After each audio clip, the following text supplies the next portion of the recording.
कि पाकिस्तान एक बहुत बड़ा स्ट्रेटेजिक प्लेयर के तौर पर भी उभरा है। जो इसकी सफारती तन्हाई थी ख़ासतौर से मगरब के हवाले से, वो पिछले साल ख़त्म हुई है। तो ये तो हमारे लिए खुशाइंद है, लेकिन उलझनें भी बढ़ गई हैं, ज़िम्मेदारियाँ भी बढ़ गई हैं। मिसाल के तौर पर जो खलीजी रियासतों में पहले जैसे कि आपने कहा इत्तफ़ाक़ था, तो अब जो है हमारे ऊपर ये दबाव आ रहा है कि हम किसके साथ शामिल हों और किसके साथ ना शामिल हों। और सोमालीलैंड से बढ़ के ये आगे पूरे का पूरा जो हॉर्न ऑफ अफ्रीका है उसकी जद में आया हुआ है। ये सारे का सारा सी लेंस के ऊपर झगड़ा हो रहा है, सी लेंस के कंट्रोल के ऊपर बढ़ता हुआ लिबिया तक चला गया है, क्योंकि लिबिया से भी पाकिस्तान ने अभी राब्ते किए हैं और वहाँ GF-17 और दूसरा जो असला जो है उसको एक हिस्से को, लिबिया के एक हिस्से को पाकिस्तान ने दिया है।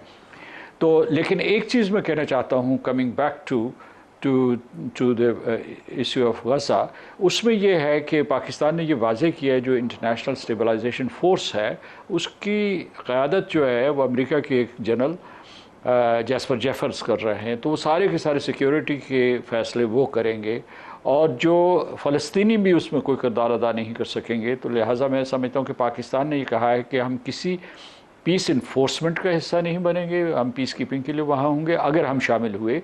और दूसरा ये है कि हम जो है जो हमास को डिसार्म करने के लिए कोई कारकर्दगी नहीं दिखाएंगे, कोई काम नहीं करेंगे।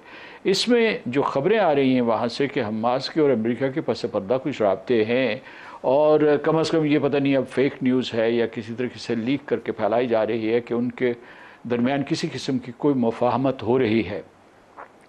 ये होती है या नहीं होती है, वहाँ से मज़ाहमत जारी रहती है या नहीं रहती, इसके बारे में हमें इल्म नहीं है। आपने जो सवाल पूछा था उसके बारे में मैं ये कहूँगा कि देखिए इस वक्त पूरे का पूरा निज़ाम जो है वो दरम बरम है।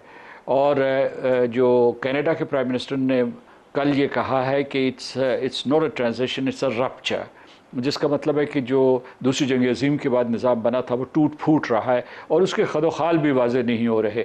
तो पाकिस्तान को इस वक्त प्रैग्मेटिक और लचकदार पॉलिसी इख्तियार करनी चाहिए और जहाँ भी उसकी मनफियत और ताकत है उन मौक़े को इस्तेमाल करना चाहिए। और यानी ये कि कोई ऐसे मुस्तकिल फ़ैसले नहीं करने चाहिए, क्योंकि कोई भी नहीं कर रहा है इस वक्त जो है सूरत इस किस्म की बदलती हुई सूरत हाल के पेश नज़र हम सिर्फ जो है अपने कौमी मफाद को देख रहे हैं और उसका पहरा दे रहे हैं।